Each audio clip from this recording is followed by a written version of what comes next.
Hi, so welcome to our first lesson in Python coding. Alright, and to learn Python, there are many tools available. Alright, online tools, desktop installations, and so on. Alright, so for this series of lessons, we're going to be using the Google Colab. Alright, so it's a free online tool. You just need your Google account. Alright, so what you need to do is to just search Google Colab.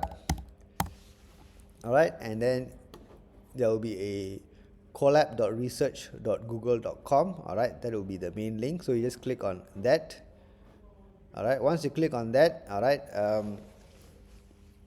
in my case, my browser is already signed in to my Google account, so I have all the files that I've worked on. Okay, but in your case, if you it's the first time that you're logging in, it will ask you to link a particular Google account with Colab. Alright, so once you go through all those formalities, then you will come here where it will ask you to open up a new notebook. Alright, so of course the good part is everything is stored in the Google Cloud. Okay, so everything is available online, so anywhere you are, you can always work on your code. Alright, so if the first time you are here, alright, you can click on new notebook. Alright, and it will create a new notebook for you. Okay, so let it load up. Alright, now once it starts, once it started loading, alright, there's a few things that we need to take note of. So the first thing is, of course, everything is online, like I said. Alright, and you can change the name, alright, of your code. Alright, so normally, okay, it's always a good practice, alright, to change the name of your file to what you want, so that when you have a lot of files, it's easy for you to keep track. Okay, so for this, I'm going to call it intro lab. Alright, and this will be the name of the notebook file, alright, that I'm going to be using for this class. Alright, now how do I code? Okay, so as you can see right here, there is already a sort of a input box here, alright, for you to start coding. And now, alright, one of the latest features is automatic AI integration. Alright, so actually you can ask the AI tools to generate code for you. Alright, but again, don't do that as a first step, because we are learning. Okay, we are learning Python, we are learning to code. Alright, so we need to go through the whole process of understanding the syntax and the logic and so on. Alright, so we're going to start coding. Now, when we are developing our notebook, we can add code and text. Alright, so sometimes you may have a big chunk of or you want to have some explanation on what you're trying to do before you code. Alright, so what you can do is you can say add text. Alright, so add text would be to give some explanation of, for example, what are you doing here. Alright, so here I can say, alright, this is my first lesson in Google Colab. Okay, something like that.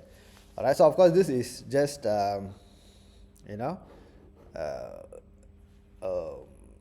way for you to provide information, alright, that you can keep track of in terms of what you are doing and what this notebook is about. Alright, of course, you don't need to do this. You can also add comments into your code. Alright, so talking about comments, I'll come to that in a while. Alright, so let's go ahead, alright, and start coding.